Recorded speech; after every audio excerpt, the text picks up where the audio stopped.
Hello and welcome to Mythic Mind, where we pursue wisdom on the paths between primary and secondary worlds. I'm Dr. Andrew Snyder, and I'm glad that you're here. Hello and welcome back to the Monday edition of Mythic Mind, in which we are working through my series on life, death, and meaning with Beowulf and Boethius, which is a course that I taught in 2024. Now, today we're going to be talking about some secondary or some contextualizing material for Beowulf. I'll be taking a look at the myth of the death and resurrection of Baldur, the Norse god. And this is relevant because this is the mythology that seems to be getting reworked as history in the text of Beowulf, and so this will provide some context for that. And this will also provide some room for musing over the relationship between pagan mythology and Christian reality. And so I think that we'll see some interesting connections there.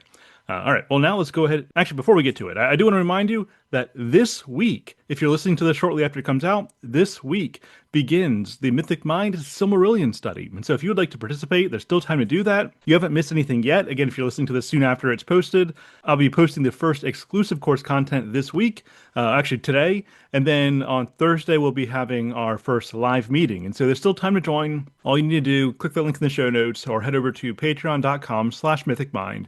Sign on as a tier 3 patron. And that's going to allow you access to the pinned post on Patreon, which will bring you to the Google Classroom.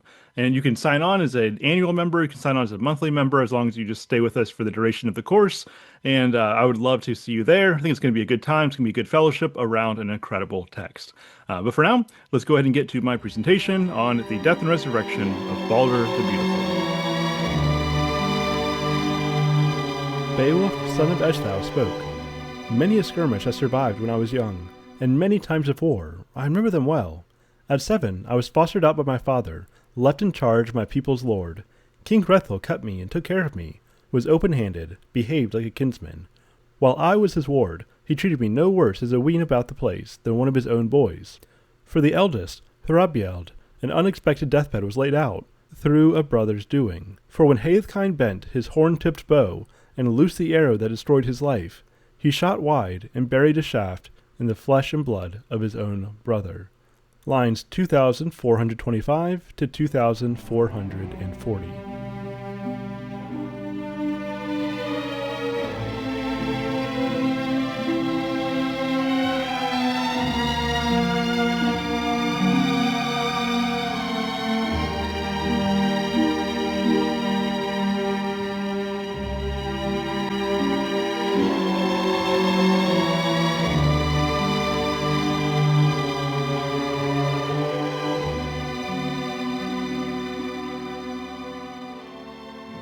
Hello and welcome back.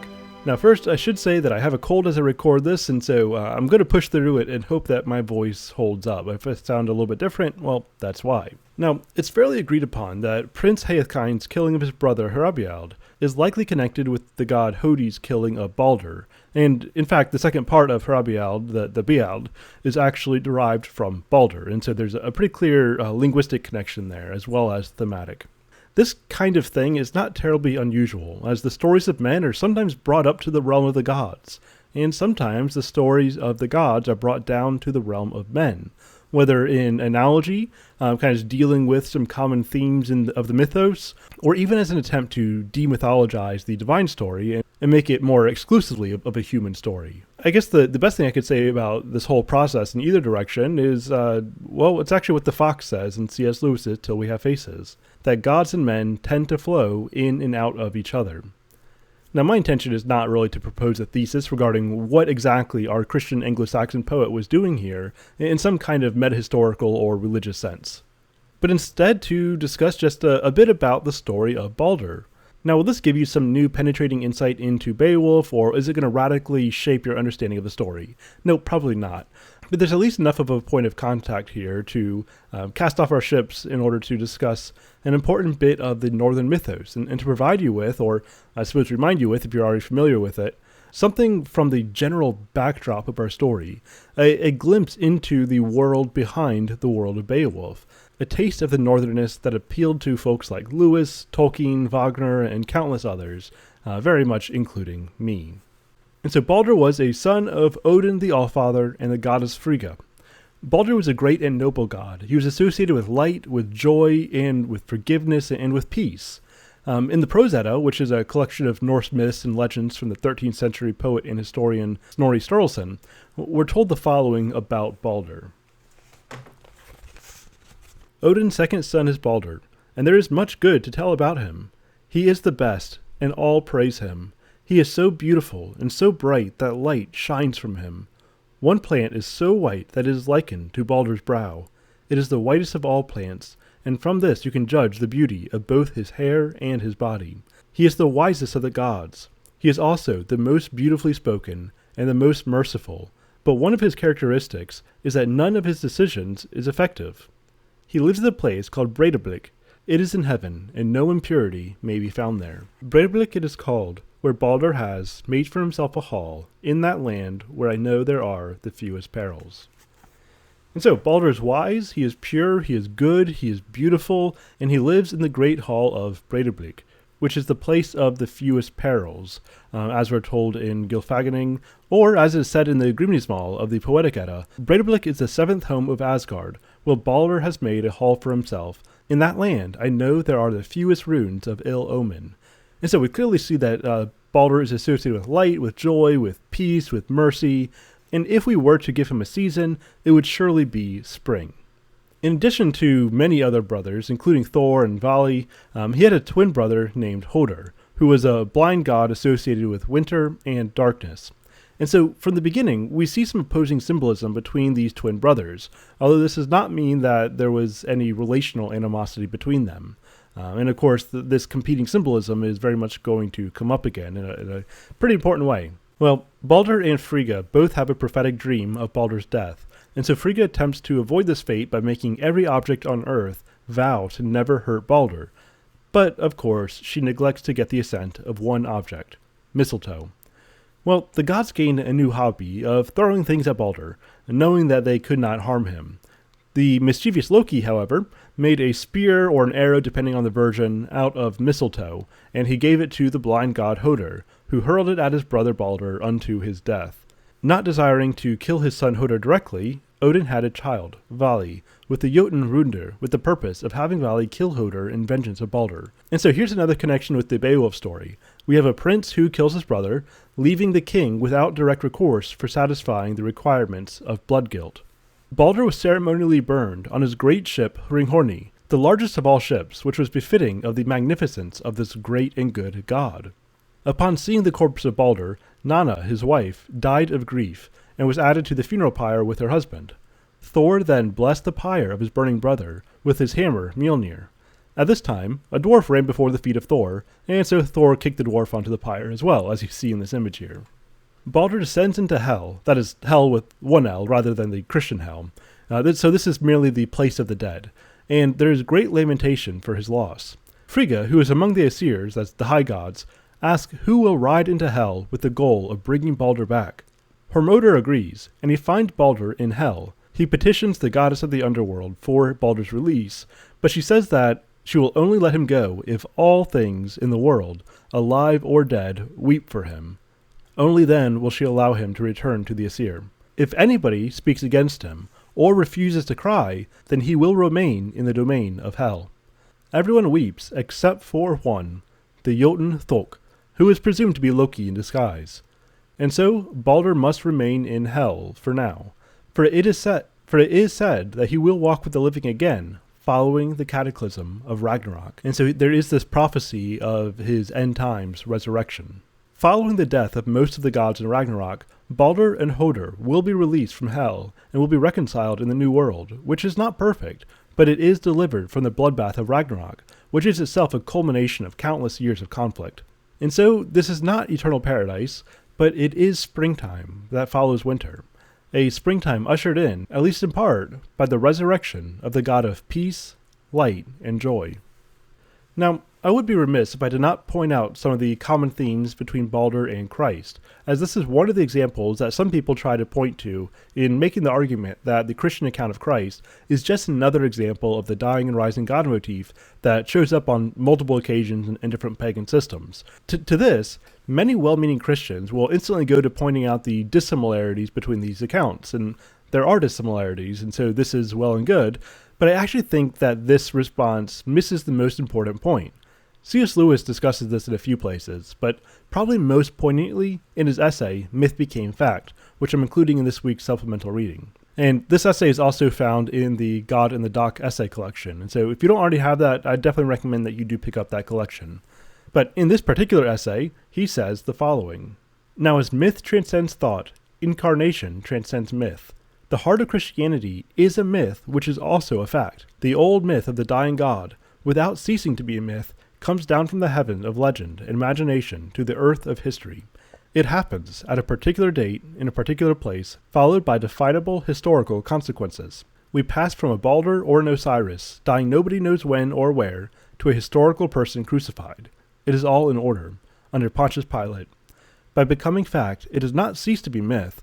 That is the miracle. I suspect that men have sometimes derived more spiritual sustenance from myths they did not believe than from the religion they professed. To be truly Christian, we must both assent to the historical fact and receive the myth, fact though it has become, with the same imaginative embrace which we accord to all myths. The one is hardly more necessary than the other." In other words, if the Christian claims regarding Christ are true, if the life, death, and resurrection of Christ is the focal point of history, embedded in the very fibers of reality, if it is true that the Lamb was slain before the foundations of the earth, then would we not expect to see timeless shadows of this reality appear throughout human imaginations? When pre-Christian parallels to Christ are demonstrated, should we not say that this is exactly what we would expect to find? Of course, this is not because the Christ is borrowing from the likes of Baldur, but rather that Baldur and Osiris, and whoever else, is actually borrowing from Christ. Seeds of the Logos are embedded throughout created existence, embedded in the human psyche. They rise up, and they are teleologically directed toward Christ. This is Lewis's basic argument, and I tend to agree. He goes on to say that those who do not know that this great myth became fact when the Virgin conceived are, indeed, to be pitied. But Christians also need to be reminded. We may thank Quirinius for reminding us that what became fact was a myth, that it carries with it into the world of fact all the properties of a myth. God is more than a god, not less. Christ is more than Baldur, not less. We must not be ashamed of the mythical radiance resting on our theology. We must not be nervous about parallels in pagan Christ. They ought to be there. It would be a stumbling block if they weren't. We must not, in false spirituality, withhold our imaginative welcome. If God chooses to be mythopoeic, and is not the sky itself a myth, shall we refuse to be mythopathic? For this is the marriage of heaven and earth, perfect myth and perfect fact, claiming not only our love and our obedience, but also our wonder and delight, addressed to the savage, the child, the poet in each one of us, no less than to the moralist, the scholar, and the philosopher. The myth is a timeless truth, a kind of poetic truth that rises above the world of fact. The gospel is the myth that has become fact, but it has not ceased to be a myth because of this fact. And now I end this lesson with Tegner's Drapa, a poem by Longfellow on the death of Baldur the Beautiful. I heard a voice that cried, "Baldur the Beautiful is dead, is dead," and through the misty air passed like the mournful cry of sunward sailing cranes. I saw the pallid corpse of the dead sun, borne through the northern sky. Blasts from Niflheim lifted the sheeted mists around him as he passed. And the voice forever cried, "Baldur the Beautiful is dead, and died away through the dreary night in accents of despair. Baldur the Beautiful, god of the summer sun, fairest of all the gods. Light from his forehead beamed, runes were upon his tongue, as on the warrior's sword. All things in earth and air, bound were by magic spell, never to do him harm. Even the plants and stones, all save the mistletoe, the sacred mistletoe. Hoder the blind old god, whose feet are shod with silence, pierced through that gentle breast, with his sharp spear, by fraud, made of the mistletoe, the accursed mistletoe. They laid him in his ship, with horse and harness, as on a funeral pyre, Odin placed a ring upon his finger and whispered in his ear. They launched the burning ship, it floated far away, over the misty sea, till like the sun it seemed, sinking beneath the waves, Baldur returned no more. So perished the old gods, but out of the sea of time rises a new land of song, fairer than the old. Over its meadows green walk the young bards and sing. Build it again, O ye bards, fairer than before.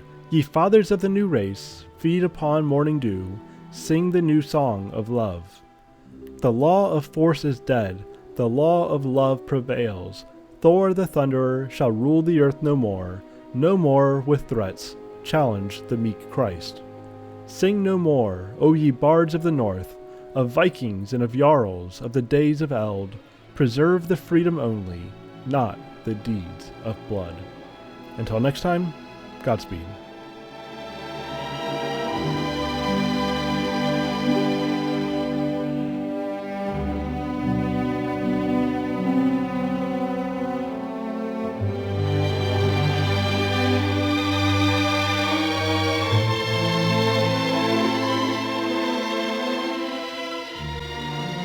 All right, thank you for listening or watching if you're over on YouTube. And as a reminder, that's always an option for you if you want to get the visual dynamic as well. Some of these presentations, especially when they come from my courses, they match up with some visuals, and so that might amplify the experience a little bit. But if you're watching on YouTube, know that you can also listen on the go on the Mythic Mind podcast. Now, the next thing to come out from Mythic Mind will be on Thursday, as we continue through Josh Traylor's Paradise Lost course, looking at Book 2 of Paradise Lost. And then on Friday, we will be wrapping up our Elder Scrolls and Philosophy series over on Mythic Mind Games with the recording of the live chat that we had on Skyrim's DLC, Dragonborn, and Dawnguard. And of course, we are currently doing our Silmarillion study. And so if you would like to join us on Thursday, get access to all the other material, become a Tier 3 patron over at patreon.com/mythicmind. And of course, if you want to sign on at a lower tier to lend your support, join our Discord, join some of our other podcast chats, then you are definitely welcome to do that as well. All right, well, that's it for now. Until next time, Godspeed.